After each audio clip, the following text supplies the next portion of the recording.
Tim penyidik pidana khusus Kejati Jambi menetapkan BK, Komisaris Utama PT PAL sebagai tersangka kasus korupsi fasilitas kredit investasi dan modal kerja dari Bank BNI tahun 2018 sampai 2019.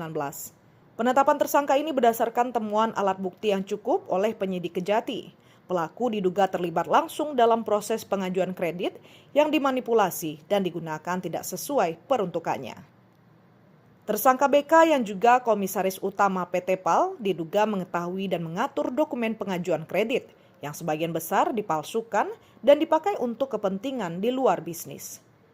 BK ditahan selama 20 hari ke depan mulai 22 Juli hingga 10 Agustus 2025 mendatang di Lapas Kelas 2A Jambi. Tersangka dijerat dengan pasal 2 ayat 1 dan pasal 3 Undang-Undang Tipikor, junto pasal 55 ayat 1 ke 1 KUHP.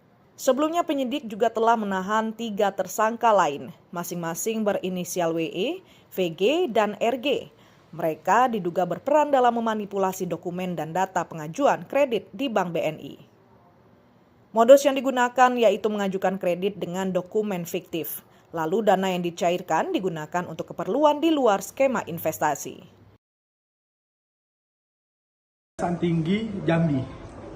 Tim penyidik Pitsus Kejati Jambi telah melakukan penahanan terhadap tersangka BK, Komisaris Utama PT PAL dalam perkara tindak pidana korupsi dalam pemberian fasilitas kredit investasi dan kredit modal kerja oleh PT BNI kepada PT Prosipek Agrolestari atau PT PAL tahun 2018-2019. Berdasarkan hasil penyelidikan yang dilakukan oleh tim penyidik telah ditemukan alat bukti yang cukup sah menurut pasal 184 KUHP, maka penyidik dalam perkara ini berdasarkan surat perintah Kejati nomor 574/L.5/MD2/7/2005 tanggal 22 Juli 2025 telah menetapkan tersangka dengan inisial BK, Komisaris Utama PT PAL.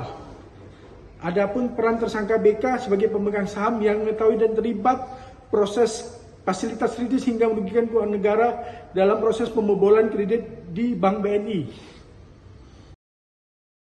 Kejati Jambi menegaskan penanganan kasus ini dilakukan secara profesional dan transparan, serta terus melakukan pendalaman untuk menelusuri keterlibatan pihak-pihak lain dalam kasus pembobolan kredit ini.